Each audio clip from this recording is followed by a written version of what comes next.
each different bubble of reality is true. A galactic historian is a person that looks at all the lines of dramatic karma. Nudge, nudge. It's the Holy Grail. Improvise. Mysterious. It's counter psychic intelligence. Why is DNA farming of this star cluster so important? Because we do manifest our reality. We do create our reality.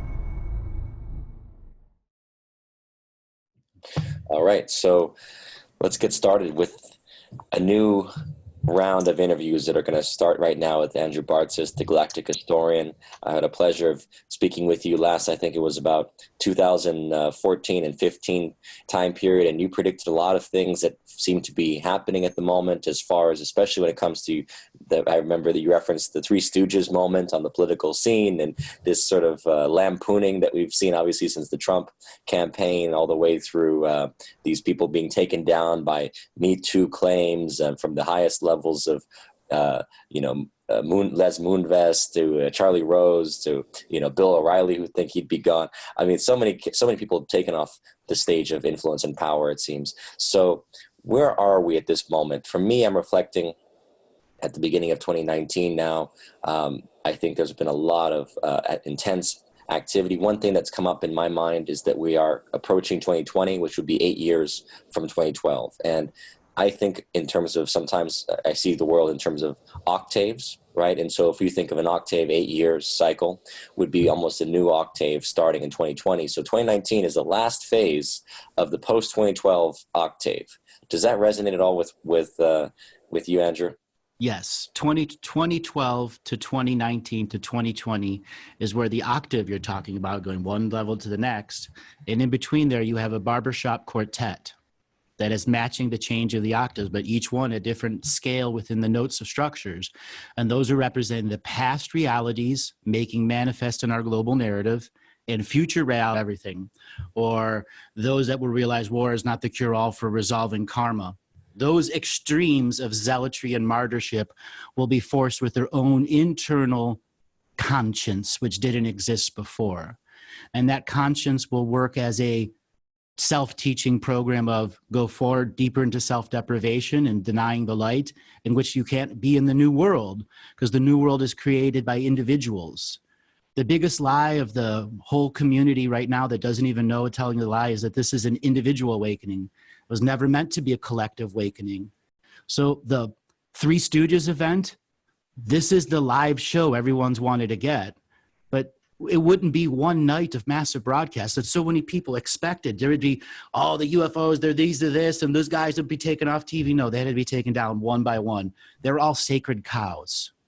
And there are still more sacred cows to kill in government. There are still more sacred cows to kill in our media world, and then world leaders too. Mm-hmm. Now you say the biggest lie is basically that the conscious community has been advocating this notion of the collective awakening, and you're saying it's actually the individual awakening. But in the quantum universe, that there is really just one consciousness, right? There ultimately is only one essence, one soul, one source, and we are all different vibrational frequency, resonators, right? We can tap into different degrees of that one consciousness. At the moment of my awakening, at the moment of your awakening, our reality obviously shifts. And I see it as the new earth basically is this whole thing about, well, we are entering a reality which maybe we will connect with each other because we're on a similar frequency to each other. We're more resonant, we're more in tune. And all these beings that are more in tune are actually connecting. And then essentially we are able to create new communities, manifest our desires without using maybe the old mechanisms of money already. We're going there with cryptocurrencies and who knows what beyond. Really, money was always just the common denominator because we couldn't see each other clearly. So essentially, because I didn't know to trust you, I didn't know if you had honor and any self-worth to pay back a loan, for example, we had to create these terms of banking and money basically to be an equalizer, so that, okay, you may be a horrible human being, but if you have the money to pay more I'll work for the pirates, Harvey Weinstein, because he's powerful. It's like the new paradigm is basically, no, we're working with people that resonate with us, that basically have similar frequencies of having enough light in their being to actually be worth our value. And essentially we're going to see a splitting of Earths, or multiple, maybe even multiple Earths. I don't know, splitting out. How do you see it? You asked me a similar question in our second interview and our first interview, and the answer is many Earths will be birthed in a multidimensional sense. Multidimensional thinking is our birthright and legacy in these types of DNA. The types of alterations that were done unto us many, many millions of years ago, an unknowingness to those DNA harvesting ancestral beings who chose to actively manipulate DNA against the roles of the universe.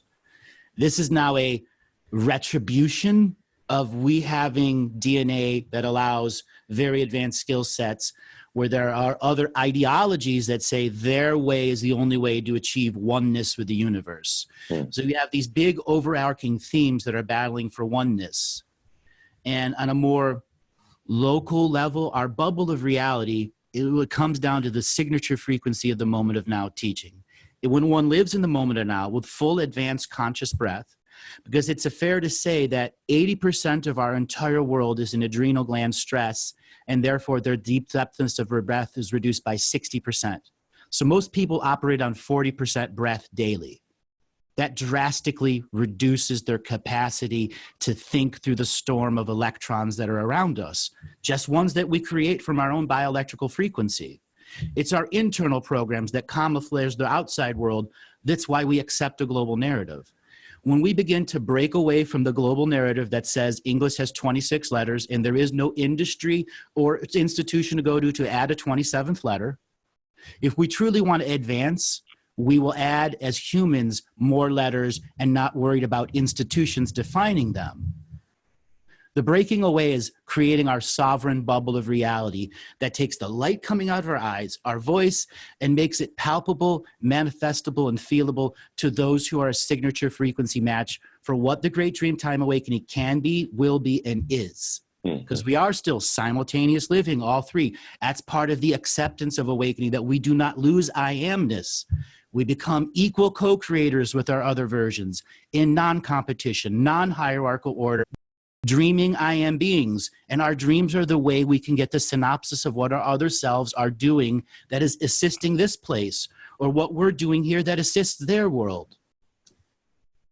So when you bring up many topics to get into, multidimensional thinking, multidimensional existence, the fact that we are entering a reality that will be unlike anything that we have experienced, because the problem is that people draw upon their experience. Even if you live 100 years, which is what fraction of hundreds of thousands of years of human existence, if not longer, if we really understand the galactic evolution of the soul. And so what fraction is 100 years to say, I know what reality is, when in fact we have no idea what is possible? Completely zero. It's unfathomable, the amount of change.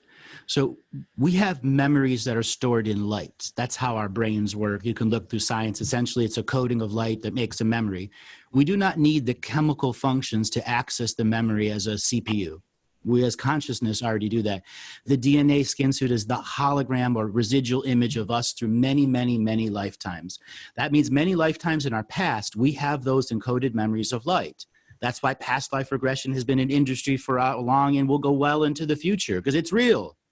Now, when people understand the next scale as well, if I can remember little bits about past life, when I go into high theta or deep delta, when they're in the hypnosis state, or the different lights that are able to put people in hypnagogia, well, you will have access through your psychospiritual practices, whatever the modality is, to enforce that you have access to your memories and light by bypassing chemical memory and accepting the memories as encoded in light. That is knowingness. And that is the essence of what the DNA awakening means in the Great Dream Time. A new knowingness comes to us as if they were a memory we've had since our birth. So one thing that comes up to me in terms of speaking of knowingness, intuition, going back to our innate selves, there's a way of looking at the world that we experience when you do like a mushroom, for example, an Aya journey. You start to see the symbolic nature of reality. we experience it every night when we dream, but it's very difficult, obviously, for us to decipher what is the meaning. Is it a hidden desire? Is it our subconscious, coding? Is it just some movie that we're playing out? Are we actually astrally traveling to see these people that we're experiencing? I mean, I know I've encountered many well-known figures in my last, almost becomes nightly, to the place where you wonder, am I actually connecting with these people? So the nature of reality, to me, is more symbolic than people have ever recognized. And there's a way of decoding it. There's a way, I think, that you may understand better than others, of walking around the city, and when you think a thought and you see two birds fly over, it's like the old diviners would speak about. Like there's a connection between my thought and those birds that flew over. There's a connection between the name of this store, with Zara, for example, which is Za and Ra, the ancient Egyptian sun god, being here at this moment of seeing that name Ra, right, that has ancient connections and ancient meanings.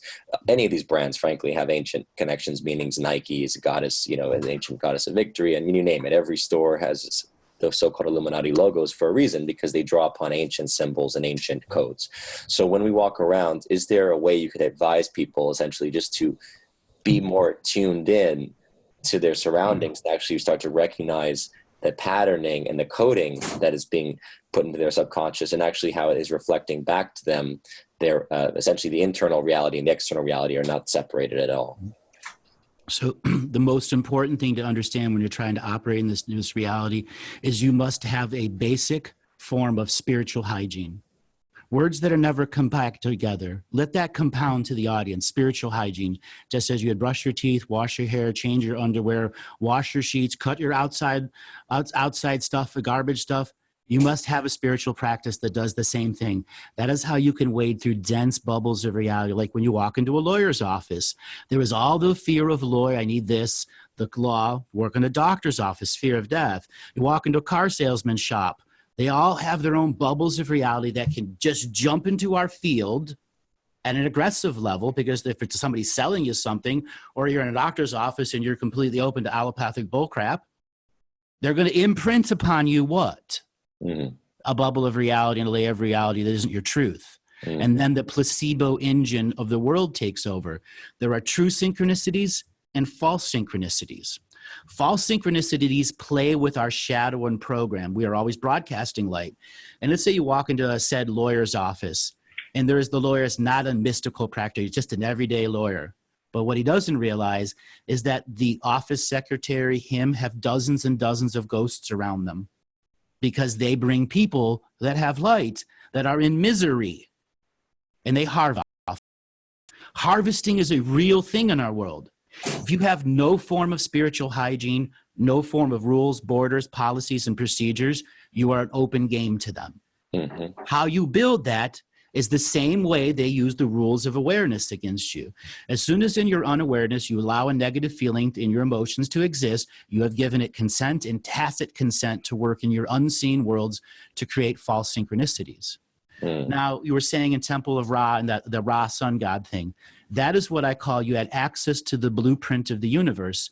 When you chose to be incarnated in this Sean Stone of this now, you were a fetus in the eternal womb. Who had access to the blueprint of synchronicities and false synchronicities, so you can plan a total potential of the best life. Oftentimes I get asked, what do you see when you see people? I see potentials in their crown chakra. Let's say if it's a person with a master's degree and in business, they have 30 or 40. A person super depressed, 5 or 6. A super genius, 100 or 200. Okay? Those are lines of infinite potential. And that's how artificial intelligence, military-industrial complex, has discovered the algorithm of the other side and created a prediction model that uses the natural background of harvesting entities and ghosts. They are almost an equal population to us, usually about 1.25 ratio, higher in particular areas. Obviously, that is why they created big cities, to bake ghosts in one big area, so that it could have a massive harvesting of energy that went to where the Babylonian money magic system, which is a full money magic system. The valuation was in London. London gave it the physical blood value as being owned as cattle and chattel and cattle. And then that was transformed to the Vatican so that it would transfer into faith energy, thus linking us to the Babylonian money magic system, always stuck within the sacred geometry, artwork, monuments, memorials, documents, bands, patriotism, so on, all those programs that we as 100% sovereign free will beings and 100% sovereign free will being would have the roller coaster of an experience as a fetus in the womb who would then forget on birth. And the deja vus that come through were powerful moments in the fetus in which the fetus became the I am you now and said, I am in the right place of space and time. Now the I am that is fully developed must accept that in equal co-creation, non-competition, non-hierarchical order with all the things that are our precognitive workforce, the things building us one second journey step by step. So I know that you've talked previously with me about universal time versus the fake time. Basically, we've been operating on fake timelines that have been created for us, these holograms. And as you say, you know, basically the forces of manipulation that are seeding our consciousness and unconscious, most importantly, our subconscious constantly to basically put us into these belief systems and patterns of control. Universal time, I wonder, we talk about the ancient sites, the sites like Egypt, and having traveled to a lot of these pyramids the last couple of years from Mexico to Egypt, the activation that has gone on within me, I think, has been rapid. It's as though my body, my DNA almost received the signal that exists in these portals, basically beyond this time. It's like they're still active and they're still resonating from these ancient times. And so can you speak to that at all as far as what I know I experienced when I was in the Pharaoh's, you know, great king's chamber, for example, and lying in the tomb and laying on the floor and I closed my eyes and I saw a vision of people surrounding me, basically saying, we're with you, we're not leaving you. It's almost, I was remembering, or I'm still there in some way. I believe timelines, right? There is no past, present, future, so it's all oneness, but in some part of me is still there, leaving that dimension of time in Egypt, connecting to my return to Egypt in this timeline, right? So there's an infinite amount of versions of oneness, and oneness can have an aloneness in the many versions of oneness. The pyramids, their original purpose, before they were hijacked by propaganda-based societies throughout histories of time. Now, I say we live in Roman numeral fraud time. Who says the world runs on Roman numeral time? Why do the Chinese use Roman numeral numbers even in their space launches? There's a reason. Everyone agreed that they would select a time. Our world should be broken down to over 8,000 bubbles of time. That would truly allow the natural separation of densities so people would go to the right place in space in the world that are the right value of energy, that are the signature frequency match for their awakening. Cities were built to make an opposition to that journey over hundreds of years. So you went to the Rocky Mountains so you could live in Atlanta. How do you mean? What do you mean? You went west to finally end up settling in the east. So many people, I got to go to California, got to go to the gold rush. That brought them all there, but they were never meant to. There's this perception in the conspiracy community that the government runs the timeline. They really don't. The government is just a puppet on the third or fourth layer of the surface world. Our subsurface world, 10,000 plus off-world species have had homes in the deep underground earth. These are not all physical tunnels. There's two layers, those that have the technology to create a space or giant underground cavern that has reality-altering things that allow their density of reality to exist in that hologram. And then there are the ones that learn the psychic technology or the advanced DNA technology to live between the spaces of atoms. Two different forms of beings living out lives, all in an incarnation process with our surface world and our astral world. There's a greater concept of what the awakening here is. There are only 7,500,000 human beings, but I say there are over 57 billion sentient beings between our three separate timelines that have been engineered to be separated in a forced evolutionary process. Those that are following war, violence, arrogance, the 7 deadly sins as their form of forced evolution, those are the ones that populate the 60% of what's incarnating down there, making a council of light that says what our farm up here is. And yes, there have been many wars over many millions of years to who's in the council underground. Okay? So bubbles of reality, if we had 8,000 bubbles of reality in our world, think of how different things would be. It wouldn't be under one time that runs the Babylonian money magic system that is pegged to the LIBOR gold thing, but it actually is fractionalized currency that is funding micro factions of karmic debt vehicles. Because it's all about passing the debt to the future. That's how domination and control works. But you say the Council of Light underground, essentially, that these are the rulers of this earth? Or, I mean, is this a positive faction, or are we looking at a faction that actually creates this manipulation and control through karma? I call it the light dictatorship. And just contemplate those words again that aren't normal. It's a light dictatorship. There's been a struggle of power for so long that if you divided the council into equal parts, the light would have more parts than the dark and then the middle, but certain aspects of the middle and the dark have the enforcement process. Just like in our government, there is no real constitution. It's a Suspension Act 1864, the creating of the Federal Reserve 1913, the War Powers Act. We are not citizens. There's 4 classes of citizens. As above, so below. Okay? We live in a reality that says this is the accepted global narrative, that when consciousness goes through awakening, watching television, Nintendo, gameplay, fake schools, fake news, all of that is creating a watercolor we believe in called the global narrative. We individuals constantly learn to detoxify from the global narrative and how it uses myth to catch us in our mind, which then creates for the future, because the AI is also broadcasting to us what your projected future will be if you follow the mystical, magical global narrative. Well, you're saying the AI. Now, the AI is a tool of this light dictatorship, or do you see the AI as a separate, basically self-controlled entity? Well, there are tens of millions of AIs in this world. Okay, AI, for the first mechanical AIs, artificial intelligence, came into design in the late 1930s. There were mechanical versions. You're familiar with the German encoding device, in the World War II, what is there? The Enigma machine. That's what it is. Part of what they did at Bletchley Park is they made one that had like 10,000 wheels in it. And what they created was an electrocurrency consciousness, electronic consciousness. Okay, part of the living algorithm that is planted, it can spawn what's called feral life force. The whole point of the DNA harvesting people coming to this world is our world is a high processing of feral life force, meaning they can make programmable DNA skin suits that any form of light can enter in, and then they can take these raw beings and then imprint them in DNA technology to slowly teach them, like dogs, how to raise, but they never get them leveled to the true levels of internal and universal peace. They always keep them dumbed down.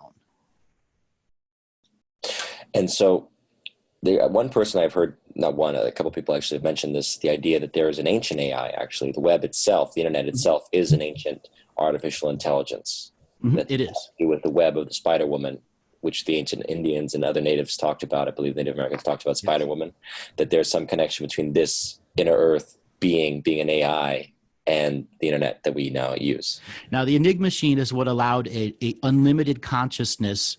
I mean, giving it electrocurrent manifest. It's all about them with humans. Now, it could be a giant rock. It could be literally anything. Anything in matter can be transformed and mutated in light and then put and stored as memories in light in people. This is why we don't actually need to take homes with us. We can actually just store them as light around us and take them to any reality we want. That is how the vast majority of other species in the universe work. We are elevating to that level. Once we do, part of our why we came to Earth is part of source disconnection.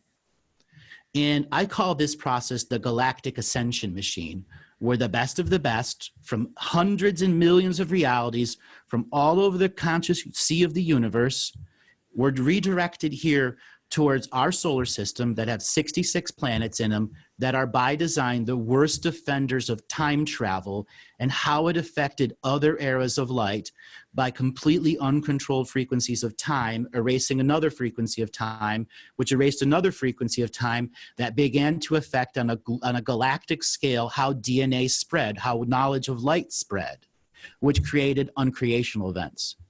Our last 4 awakenings were great destructions. Mm-hmm. This fifth one is no longer under the guise of it's the global, everyone's going to awaken, because that was the bullshit they fed us before.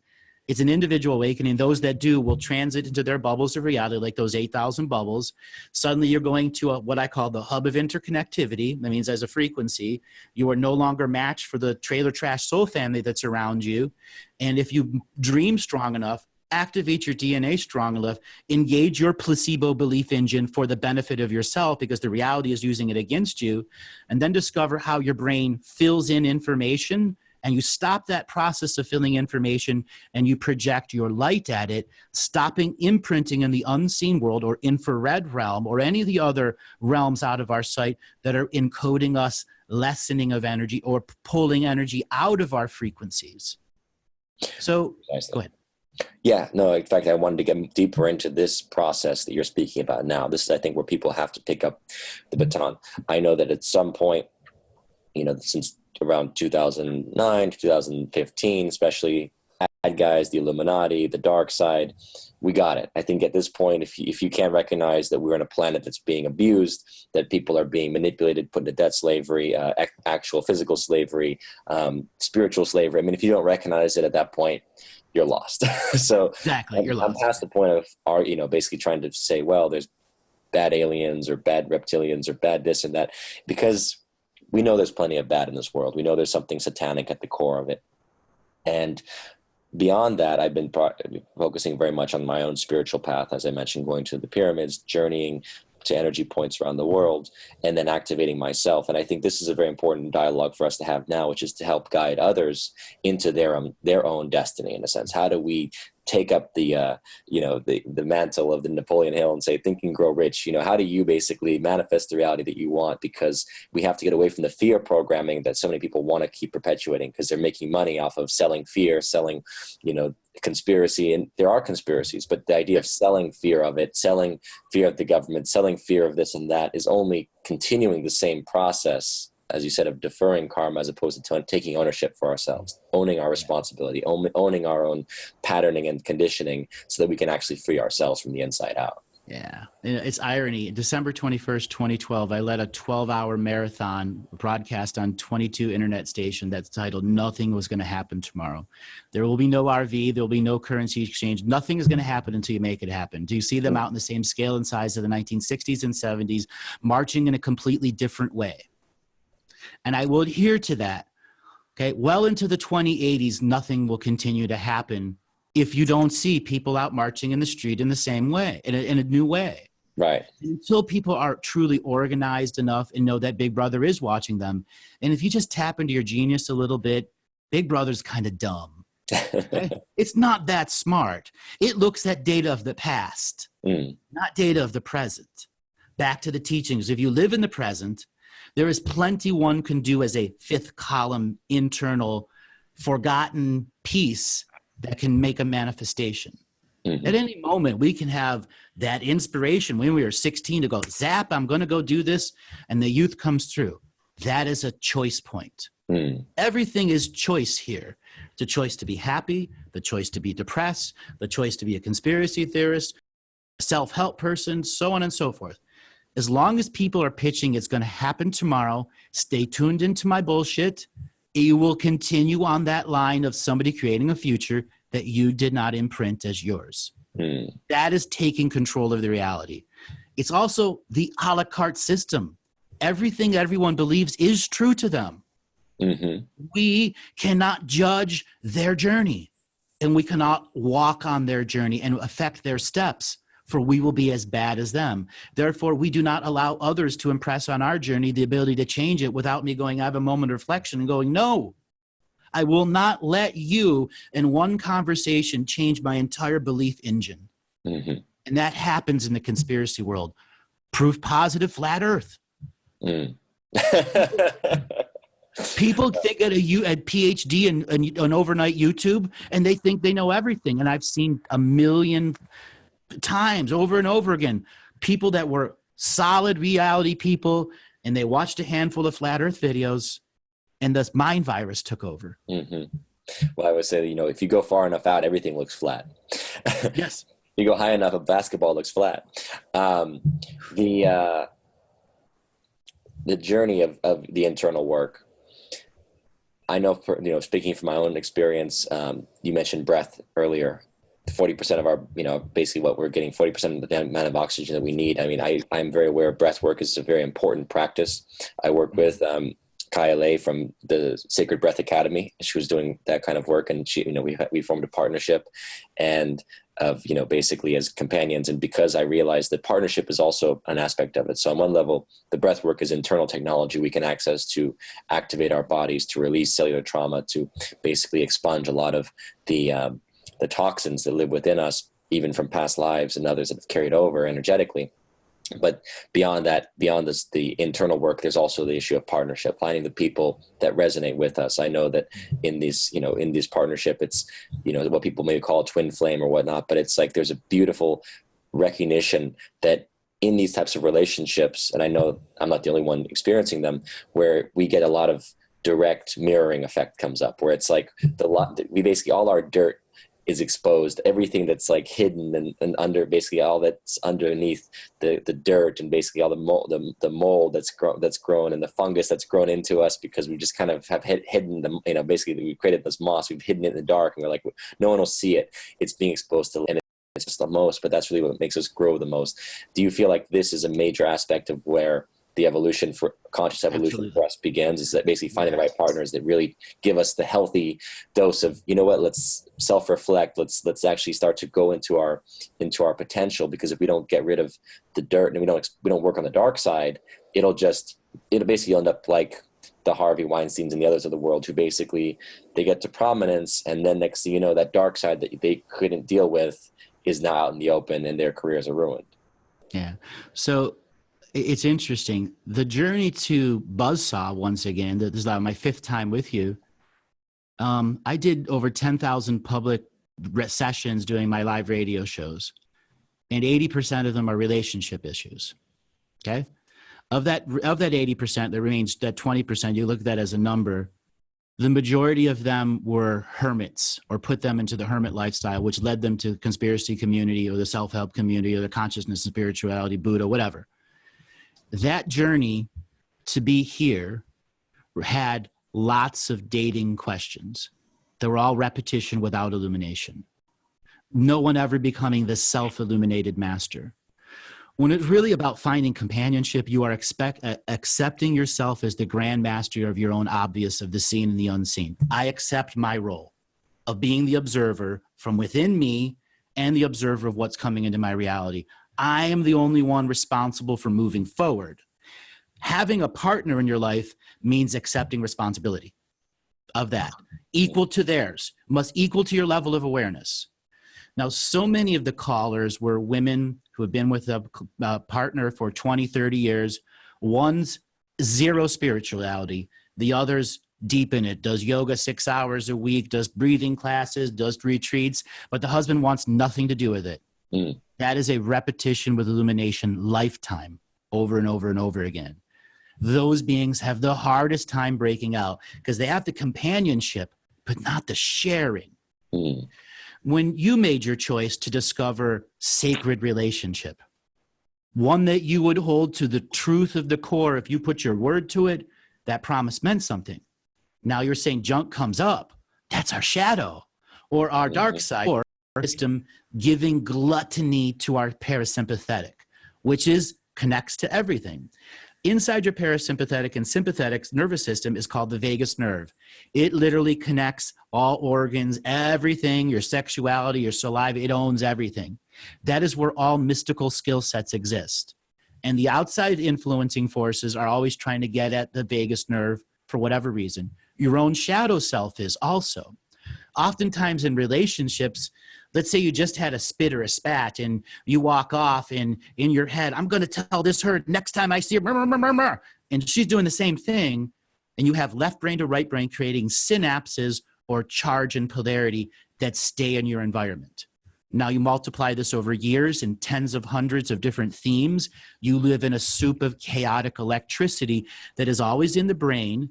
And that's why our salinity levels and our pH balance is so important, because all that negative electricity is still going on, acting as what? The dumbing down. Right. So the journey into undumbing down is accept who you are as the grand master of own obvious, equal to your level of awareness. Spiritual hygiene. Okay, you wanted the A+ and the triple sticker your third grade teacher goes to you. You got to figure out how to ritualize your life, ceremonialize your life without getting lost in the story. That's the other side of the callers, lost in the story and can never get into themselves. There's always creating into the future. Those are the love lighters who will not pay their bills until they're evicted. Oh, we know they exist. Right. The notion of this vagus nerve is interesting because obviously vagus is designed to stimulate all those senses, right? And the touch, the taste, the visual stimulation, the sexual eroticism, the addictions. But it seems that Tantra is a very powerful tool of actually activating the vagus nerve in a way of especially Tantra with a partner in a sacred union, especially where you can actually activate from your sexual to your crown, right? And that's what Tantra has always been about, has been utilizing our own energy to basically activate our chakra system and basically get control of it, no? Mm-hmm. I have a lot of our contract revocations that are specifically designed to go after trauma-based programs that are stuck in your central nervous system. So let's say you have a child that was not heavily beaten, but mildly beaten as a child. Let's say 8 or 10 times. That's more than enough to the negativity. Mm-hmm. You can go and create a series of words that activate them as the I am now being, give responsibility to them, make them their own grandmaster. This is the Spico spiritual journey. There's thousands of meditations that are trauma release. When I do mine, I just go in depth with the type of language that I create, and the people that like them go deep into them. This creates a visualization process where you can have access to your mystical journey through the vagus nerve by releasing the pain body. That is that background field of post-traumatic stress syndrome. A lot of people in PTSD, they don't sleep, and their precognitive workforce is looking for things going to happen to them. That is a truth of multidimensional awareness. You have it there, and people always have voices from the future. It's this. If you truly get the mind static out, you will know the truth of your 1 second in the future. You're 10 minutes into the future. Through conscious breathing, conscious awareness, the same teachings throughout all the main religions, they are just not highlighted in a way you could ever learn them correctly. Right, precisely. That's where the religions have a core of truth, and then basically, a lot of bad teachers along the way. Right. This question, speaking of religion, speaking of just coming into ourselves, I know a lot of people will look at the world and they always say with that mindset, well, because we're in a world of karma, that basically is passing on the debt and the debt of our karma. We see a lot of beings and figures in power and prominence that we would assume have done contracts with dark forces, right? The so-called selling your soul to the devil to become a star, which inevitably creates a program or a condition of a belief that you basically, in order to be powerful in this world and influential in this world and rich in this world, you have to be on the dark side.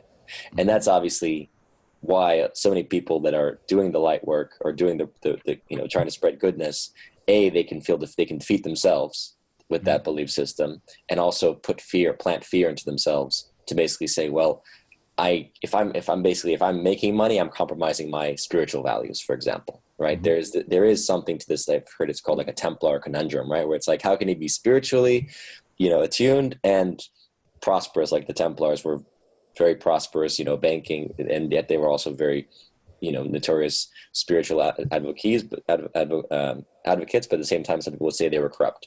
So there's this interesting conundrum that you ultimately get into, where it's like, how do you empower yourself, be in a world that has been so dark, and not compromise your own morality in the process? The fanatic, essentially, someone that's somebody who believes their way is the only way. Yeah, that's the fine line everyone has to come in choice. Is it now being mine was the only way, and I will do X violence or X sets of things against you if you do? That's a zealot. A martyr is somebody who is sacrificing themselves lifetime after lifetime after lifetime to support the zealots. So if you look for those two things, and remember spiritual hygiene, If you have just the most basic form of spiritual hygiene, you'll recognize the zealots and the martyrs right away, because they're the ones with the toxic energy field, like the Charlie Brown pig pen, walking around in this, the toxic field that's trying to engage you in their story. Their time, their bubble of time, their reality.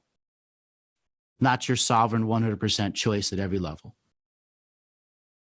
But coming into yourself, into your own, basically the idea is to let go of these belief systems that we actually are in a new earth. We actually are in the place of abundance and bounty, and that to be prospering and successful in this reality does not entail or requires compromise and sacrifice and absolutely not dark contracts.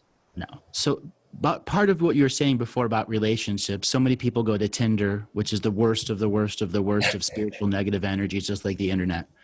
Now, when it comes to dating and companionship, the first thing you understand on spirituality, it isn't a lone journey to healing yourself.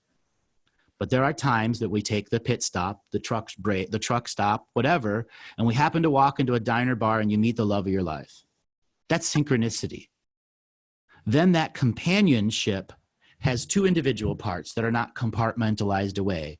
Love, and how much love they have will determine how much of those deep inner things get brought up cyclically to the land that you live on. Okay? That fourth process I was talking about is knowing the ancestral value of your land. Much different if you're on Hollywood and Vine versus the middle of the Appalachian Mountains, isn't it? Those are how we're encoding memories and light. Because there's no city, I will let down and allow more things in. There are times that you walk into a city and the whole programming, like if you're center stage on the Grand Hollywood stage and there's 10,000 people on a comedy stage in front of you, all their beautiful energy is coming towards you in a focus, in a design of architecture. Nature is its own architect. Allowing, because we put our genius of relaxation. My 100% genius applies to relaxation, rejuvenation, self-healing, self-nurturing. You make that your inner mantra so that you say, I will no longer accept the karmic debt vehicle that our broadcast agencies have. Because you said, what do you think Bill O'Reilly's karma is? To send people all the way from an entire generation down to repetition with no illumination. They're going to go through their life review and see all this time they watching O'Reilly and did what? Learned nothing. Did nothing during Dreamtime Awakening. But O'Reilly himself is playing a role. And that's, I think, another important point to mention is that everyone is essentially playing a role that we have chosen. Even the best light beings have chosen to be dark for experiential purposes, for emotional Absolutely. Because this is a drama, right? This is a wonderful stage, as Shakespeare put it, right? All the world is a stage. And so that was the freedom of choice. As you say, the point is that if without the dark, you cannot choose to light up. You cannot choose to actually shine your light. If there's no darkness, it won't be as bright. The light's only bright because of darkness, right? So this notion of having different roles to play and different experiences and journeys to explore. Are we at a place in this new earth basically where the ascension process is taking place? The earth is rising again. It's no longer a part of this fall. Will we have the freedom to journey beyond the earth? Because many people have said that the earth has been a trap, essentially. It's been a soul trap. It's sort of been a place of a lot of recycling of those karmic debts. But now it would seem that the earth is basically being opened up back to its place over, and maybe not, I don't know right now, but it's that journey of basically being part of the galactic society again. It's being integrated into galactic humans as opposed to being isolated in the soul system of what you called basically a very delinquent part of the universe, part of the galaxy. So it was a long question. So let me break it into parts here.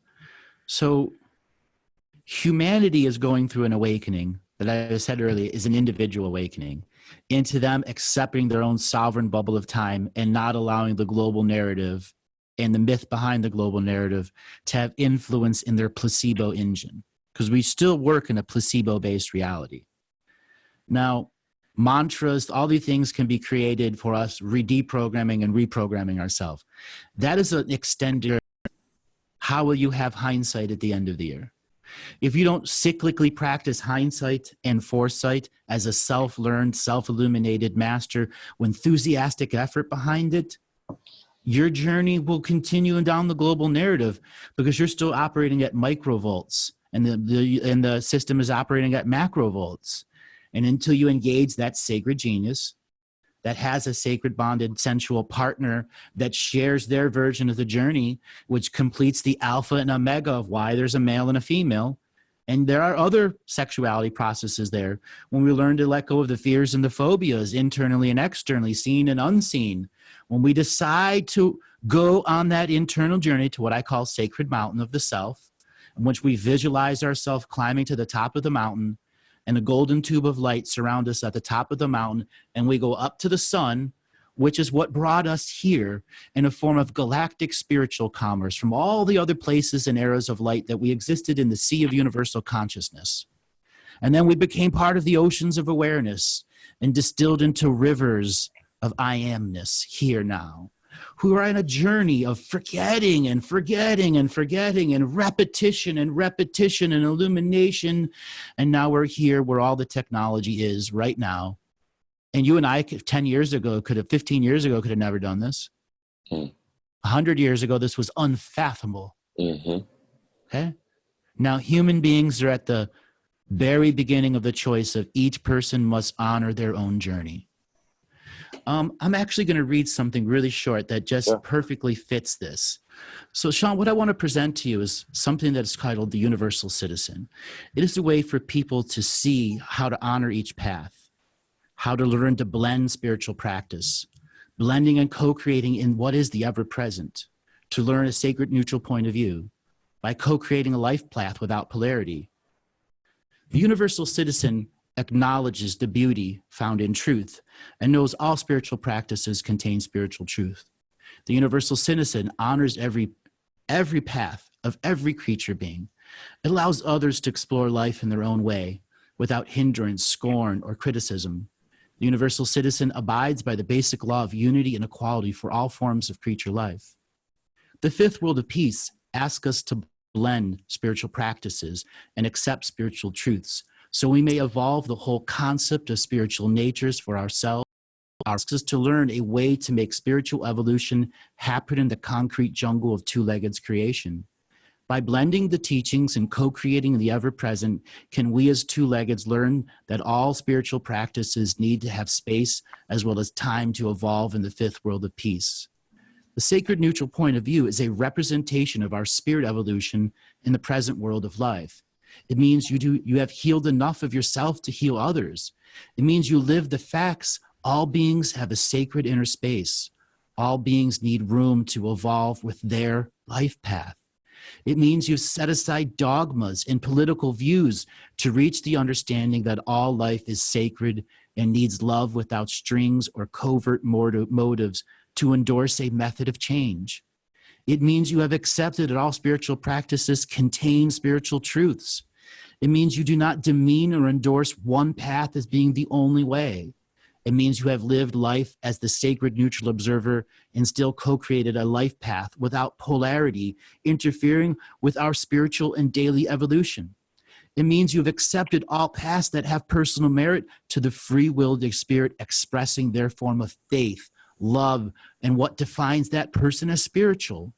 All faiths need room to evolve and endure the passage of time. It is with our personal input, our faith will evolve beyond its current definition.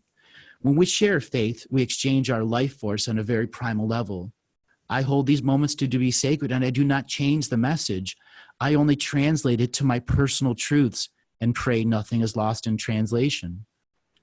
Following a sacred neutral path point of view as a life path is not easy and requires the courage to face ourselves with total beings to repair, renew, recycle that which does not help us evolve in the present.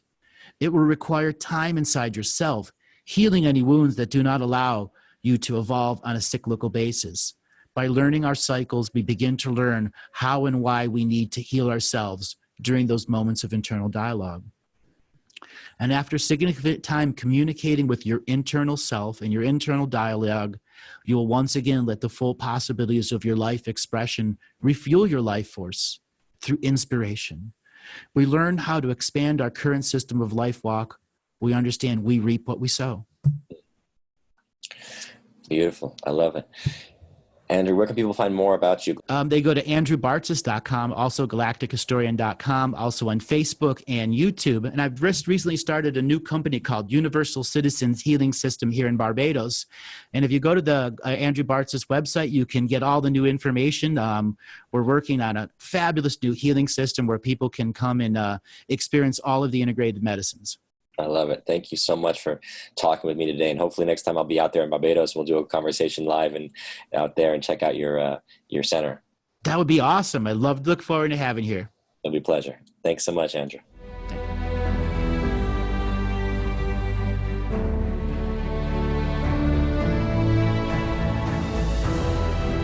Each different bubble of reality is true.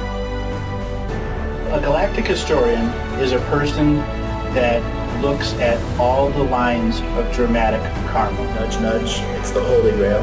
Improvise. Mysterious. It's counter psychic intelligence. Why is DNA farming of this star cluster so important? Because we do manifest our reality. We do create our reality.